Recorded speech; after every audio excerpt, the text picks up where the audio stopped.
Opinions expressed herein are subject to change and not necessarily the opinion of the firm. Past performance is no guarantee of future results. The information presented herein is for informational purposes only and is not intended to provide personal investment advice. It is important that you consider your tolerance for risk and investment goals when making investment decisions.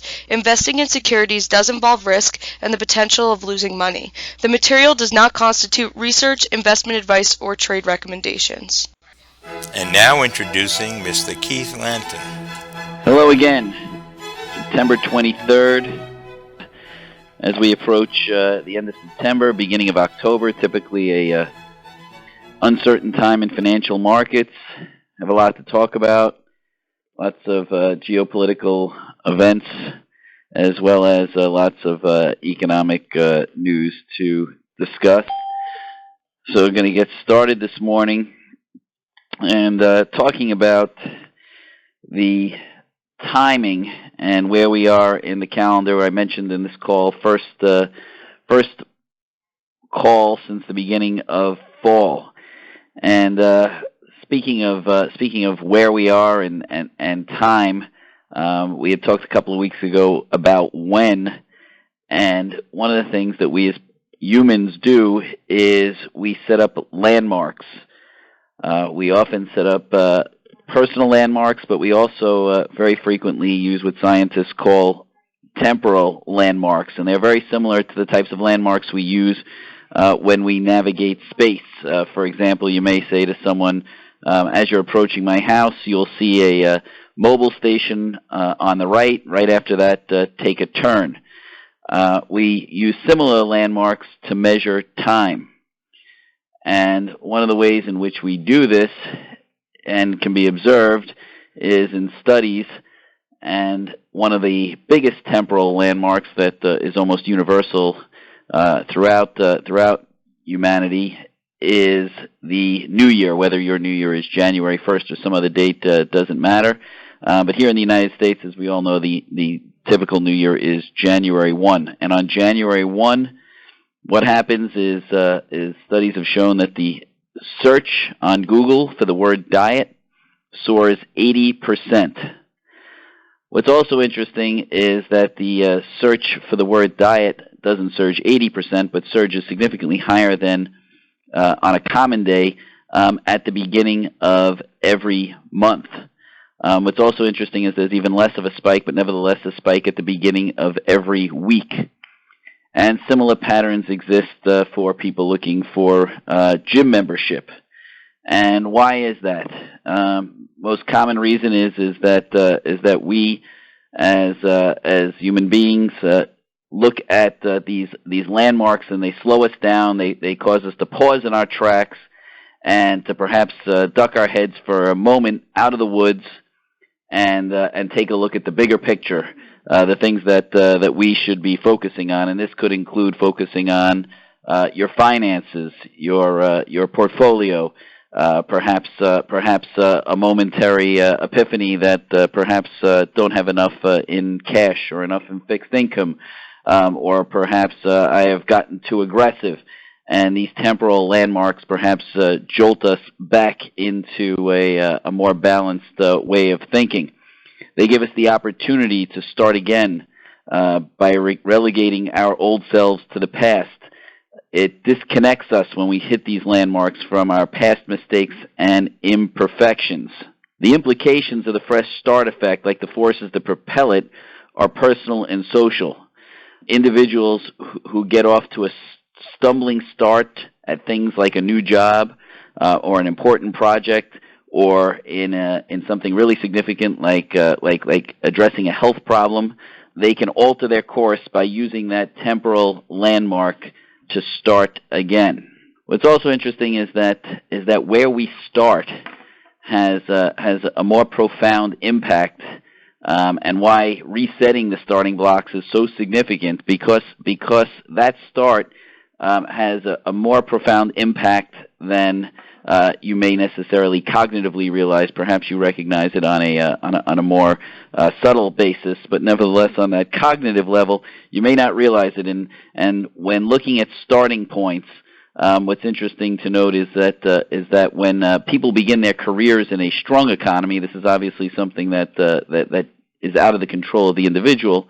They typically have more successful careers over the next 20 years than those who enter the job market in a period of economic weakness or recession. And there's another good example where those temporal landmarks, perhaps those individuals who entered the job market in a challenging time might view those temporal landmarks and think to themselves, I need to make a more dramatic change once they hit those landmarks. Perhaps they may think of going to law school, business school, trade school, etc. Also talking about temporal landmarks, we've talked about when the best time to see a doctor is.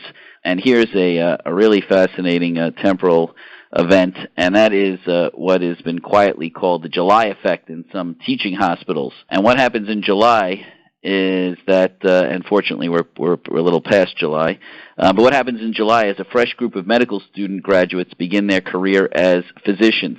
And in a landmark study, some British scientists have dubbed August the killing season, July and August, because when they studied 25 years of U.S. death certificates, they found that in countries containing teaching hospitals, fatal medication errors spiked by 10% in July and in no other month. Other research in teaching hospitals found that patients in July and August had an 18% greater chance of surgery problems and a 41% greater chance of dying in surgery than patients did in April and May. Now, the good news is that many teaching hospitals have become aware of this problem, and they have been addressing it.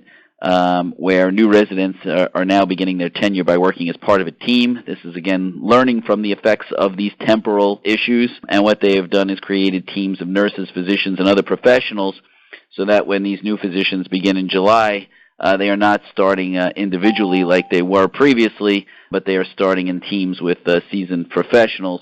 An example of how study of some of these temporal effects can lead to change and mitigating the negative consequences.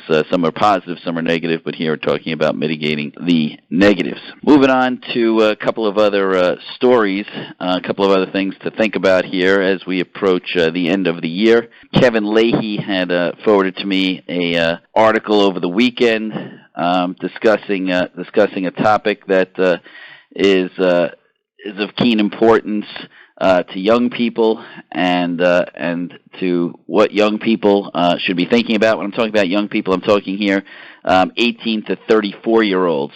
And what Bloomberg reported is that recent high school graduates have a very poor grasp of personal finance, and that 3 out of 4 high school graduates say that they would have preferred that personal finance had been a mandatory part of their education.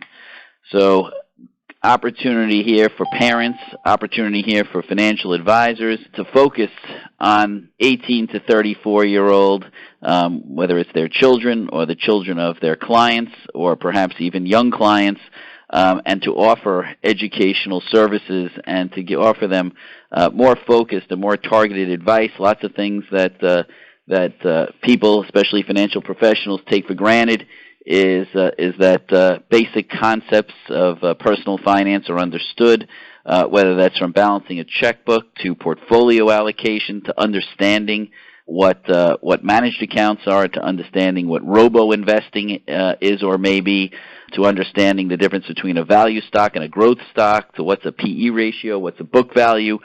Many of these things to sophisticated investors, to financial professionals, seem basic, and we take for granted that knowledge.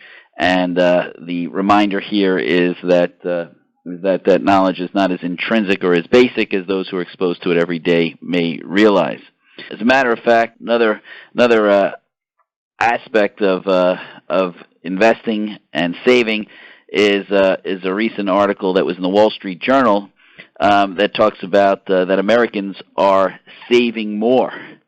And what's interesting is that isn't necessarily good, and this is something that may be counterintuitive We've heard lots of stories and articles about Americans being spendthrifts and not squirreling away their savings. And why would not saving in this environment?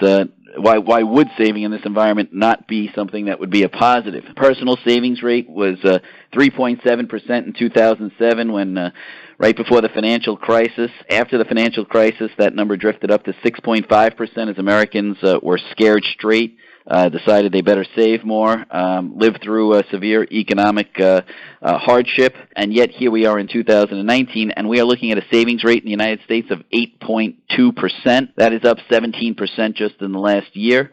And why may that not be as positive as it sounds? And the Journal is reporting is that the effects of the tax cut were felt overly by the wealthy, and the wealthy seem to be saving their tax cuts.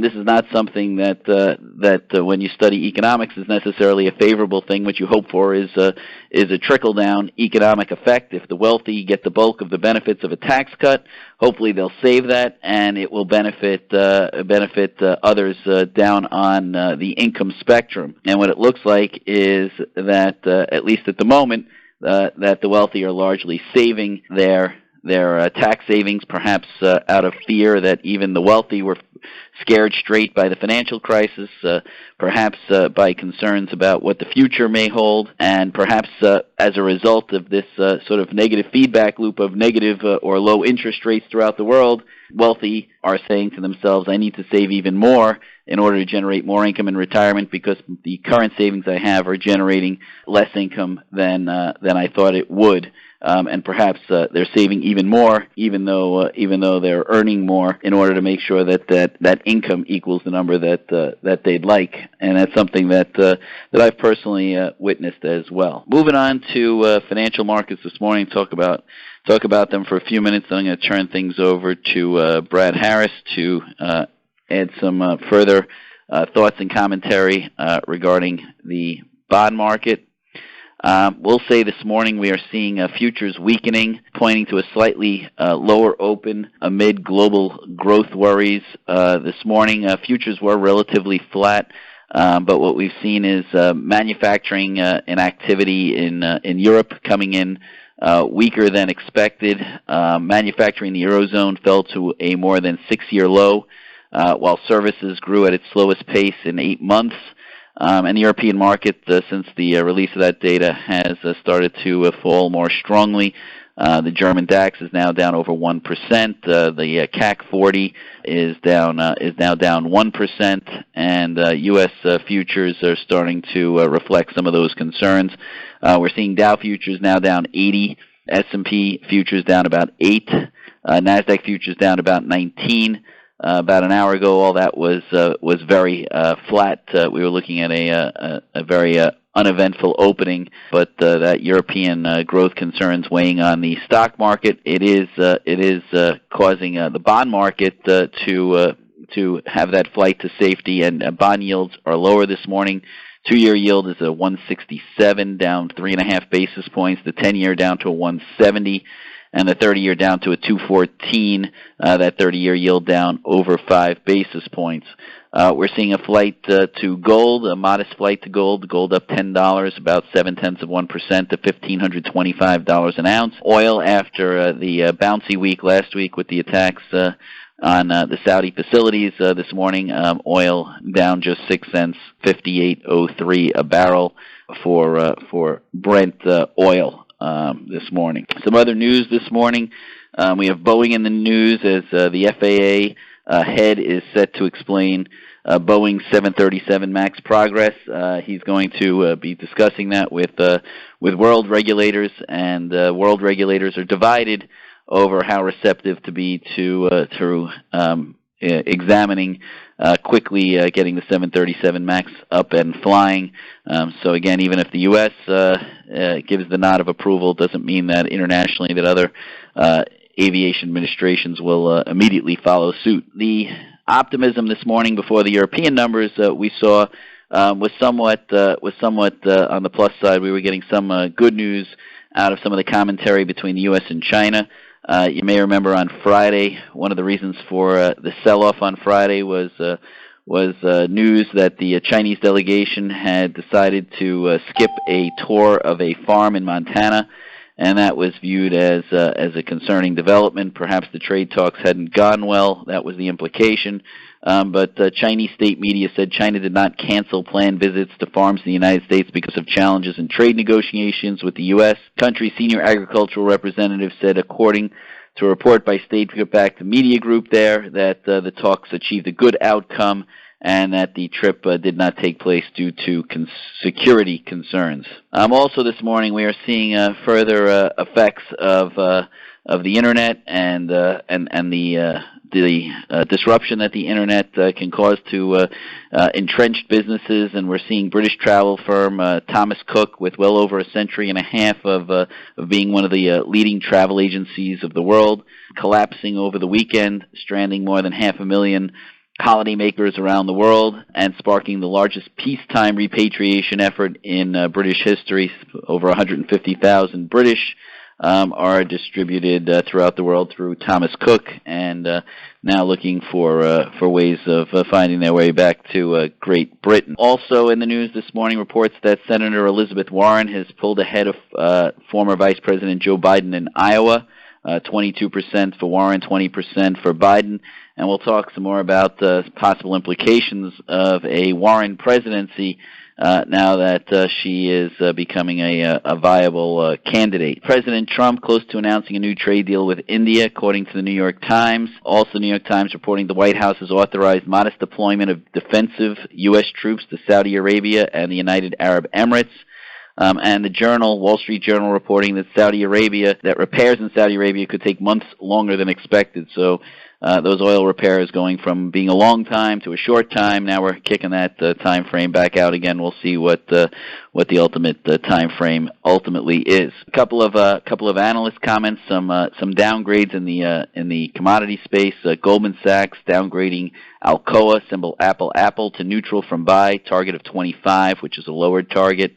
J.P. Morgan downgrading Cleveland Cliffs to neutral from overweight, target lowered to 8. That's Charlie Lucky Fox. They're also downgraded to underweight from overweight, AK Steel, symbol Apple King Sam. Take a look at where we were last week. I mentioned last week we saw some weakness on Friday. What's interesting is last week we had tremendous news flow. We had the tax on the Saudi oil facilities. We had a Federal Reserve interest rate decision, and what ultimately moved the markets to a negative closing event was the talk that the Chinese delegation wasn't going to a farm in Montana. If you predicted that one, congratulations to you. Last week we saw the S&P down about 0.5%, the Dow down 1%, the Nasdaq in between down 0.75%, foreign markets down anywhere between 1/3 and 1/2%. Put things in perspective, S&P for the year up 21%, Dow up 17%, Nasdaq up 23%, international stocks up about 10%. That's year to date. If you go out 1 year, though, the S&P, instead of being up 21% year to date, is up 4%, Dow up 3%, Nasdaq 2%, international stocks flat. Why the discrepancy with only 3 months left to go in the year? Well, you may remember at the end of last year, we saw a significant sell-off towards the end of the year and a bounce back at the beginning of the year, somewhat skewing those year-to-date numbers as opposed to when you look at them year over year. What do we have to look forward to this week? Today we have Alibaba holding an investor day in China. Tomorrow we get earnings from Nike, one of the companies that has defied the effects of the tariffs, and as consumer goods companies that has continued to have its stock do well despite all the anxiety around consumer goods. So we'll see what they have to say. Also on Tuesday we get consumer confidence, looking for a reading of 133, down from 135. On Wednesday we get the U.S. Census Bureau new home sales. That's expected to tick up with the lower interest rates to 660,000. Thursday we get earnings from Micron Technologies. We also get pending home sales for August, also expected to show a modest rise. Then on Friday, we get personal income and outlays for August. Personal income expected to rise 0.4%. Personal spending expected to increase 0.3%, which means the savings rate would just be going up 0.1%. We'll see how that looks. And one of the Federal Reserve's favorite indicators for inflation, the PCE deflator, is being reported on Friday. It's expected to show a 1.4% year-over-year rise. That will be carefully watched as market participants are keenly attuned to what's taken place in terms of inflation and how the Fed may react. Couple of stories in Barron's. Headline stories in Barron's talked about the opioid crisis and what that may mean for investors. The ultimate takeaway was that the opioid crisis is going to mean lots of different things to lots of different companies, depending on their involvement and depending on how they interacted with some of the participants in the opioid settlement and how they in the opioid space and how they acted within that space. An analyst at Morgan Stanley David Reisinger did a estimate of the potential liability stemming from the opioid lawsuits that are forthcoming, and interesting that he surmised that the greatest liability lies with the distributors, McKesson, Cardinal Health, and AmerisourceBergen, estimating that they have liability anywhere between $7 and $10 billion. J&J estimated to have liability of about $6 billion, which is easily handleable given their balance sheet and the size of the company.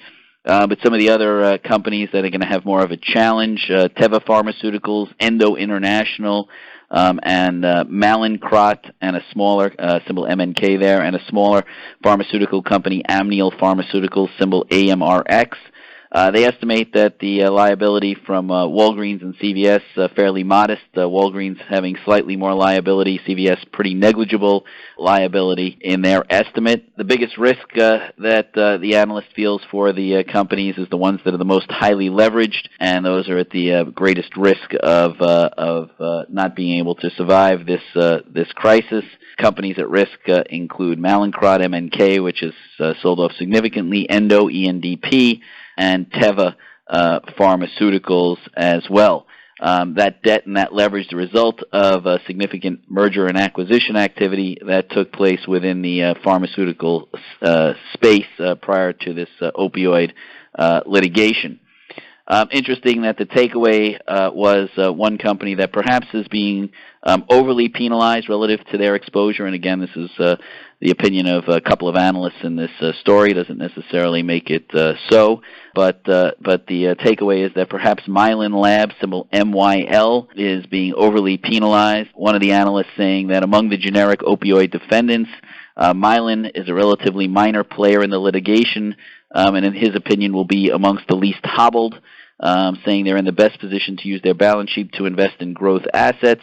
They have a relatively strong leverage ratio and less likely to be cash-strapped due to opioid litigation payout. Mylan saying in a statement recently that it supplied just 1% of the opioid-containing drugs distributed in the United States. They do not promote its opioid products, and its payments to third-party advocacy groups were minimal compared with other companies, symbol there MYL. Also interesting that Pfizer chose to merge their generic business Upjohn into Mylan at the time when they made that announcement. This opioid litigation and concerns were raging, so perhaps they had done some due diligence. Of course, time will tell. Barron's also, a couple of other interesting stories, I'll mention two more, was once again favorable on SoftBank. Symbol here in the United States is Sam, Frank, Tomboy, Yankee, saying the stock's fallen 20% on pressures relating to the WeWork problem that you hear in the financial news, and SoftBank, a big investor in WeWork, but Barron's suggesting that the sell-off is overdue. As a result of the sell-off in the stock on concerns about WeWork, SoftBank, even including the lower valuation for WeWork, is trading now at a 49% discount to the net asset value or the breakup value of the company, which is historically amongst the widest gaps in its history. In the article, they go through the some of the parts and the breakup analysis, and they conclude that the risk reward or the opportunity in SoftBank, in their opinion, is at a very attractive level. I mentioned Elizabeth Warren and her surge in the polls in Iowa. Barron's talked about Elizabeth Warren and says that Wall Street needs to take her seriously, and they are. and they have a right to be worried about Elizabeth Warren becoming president. Recently, Leon Cooperman, investor, was recently on CNBC, and he said that in his opinion, if Elizabeth Warren or her main rival on the left, which is Senator Bernie Sanders, were to win next year's election, that you could have a bear market lasting a year, knock stock prices down 25% if that were to happen. Again, going back to her agenda, some other analysts concluding that it is reasonable that equity investors would suffer most if her policies were implemented. Potential losers include pharmaceutical companies, health insurers, defense and energy companies probably would suffer, as well as big tech. She has singled out Amazon, Facebook, and Google or Alphabet to be broken up. She will also, in all likelihood, be tougher on banks and Wall Street. She is seeking to restore the Glass-Steagall Act, as well as roll back some of the mergers that took place during the financial crisis. Interestingly, she may not be any more friendly to China, although the nuances of the relationship with China would change. Elizabeth Warren is no fan of free trade. But while the president's emphasis has been on the reduction of trade deficits, Elizabeth Warren's focus is on social issues. Those include stronger protection for worker and human rights, improved environmental standards, and these preconditions would make it difficult for countries like China to deal with the U.S. on trade. Now, you may say to yourself, well, if there's a Republican Senate, they would probably or possibly block many of these initiatives, and that's probably true. But as President Trump has proved, the president has vast regulatory powers, and President Warren, if she were president, would possibly use those powers against the banking, brokerage, pharmaceutical industries. One final comment here from Barron's, and I'll turn it over to Brad as I segue into Brad's commentary. Barron's did talk about municipal bonds, but talked about them with respect to climate change. And Barron's emphasizing that on top of pension risks and all sorts of other things that you start thinking about when you think about municipal bonds, one thing that investors haven't been thinking of and perhaps should be thinking of is now the risk of climate change and where bonds are geographically located and what influence climate change may have on the creditworthiness of different issuers. Article points out that after Katrina in New Orleans was credit rating was in jeopardy, got down to a BA1. Subsequently, it's improved, but nevertheless, New Orleans not out of the figurative woods. And Barron's also talking about the devastating effects of Hurricane Maria on Puerto Rico and their financial situation. Now, you may recall Puerto Rico was already in bankruptcy when Maria hit, but significantly hobbled Puerto Rico and their claims-paying ability going forward. And those are just two recent examples. So Barron's speculating that if you were to see another event like those, which in all probability is a real potentiality.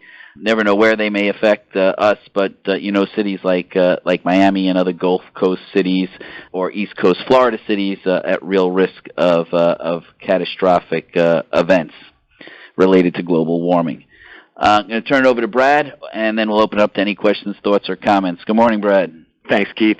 I hope everybody on the Northeast had a beautiful weekend. It was summer-like weather. Sometimes climate change we enjoy, and sometimes we don't, as per Keith's comments about municipal bonds. The comment about climate change actually leads into something that I want to talk about. I think that coming this fall, everybody needs to stay on their toes.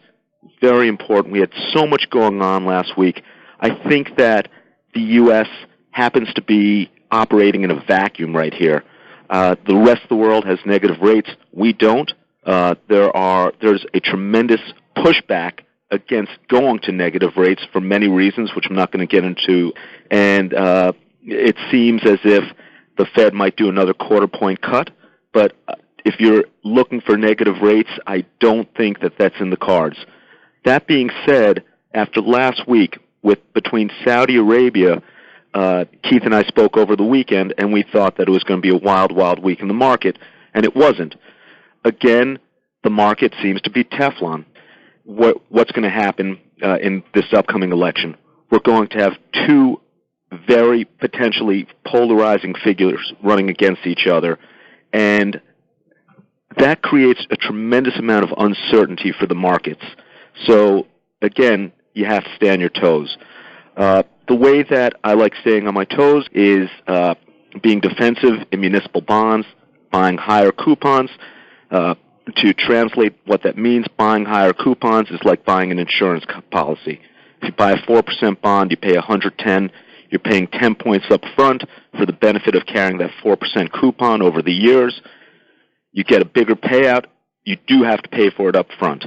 And the customer needs to understand that they're paying for that insurance policy, which is basically what it is. Last week we had our first moment of a possible sell-off of municipal bonds. It didn't last very long, but you could see from the trading that the lower coupon bonds got hit a lot worse. What happens is, as rates go higher, these lower coupon municipal bonds will fall into the abyss because something triggers a tax-related consequence if these bonds get too low. Some of you have heard the term de minimis. I do like buying these deep discount bonds at a certain point when they really get thrown away.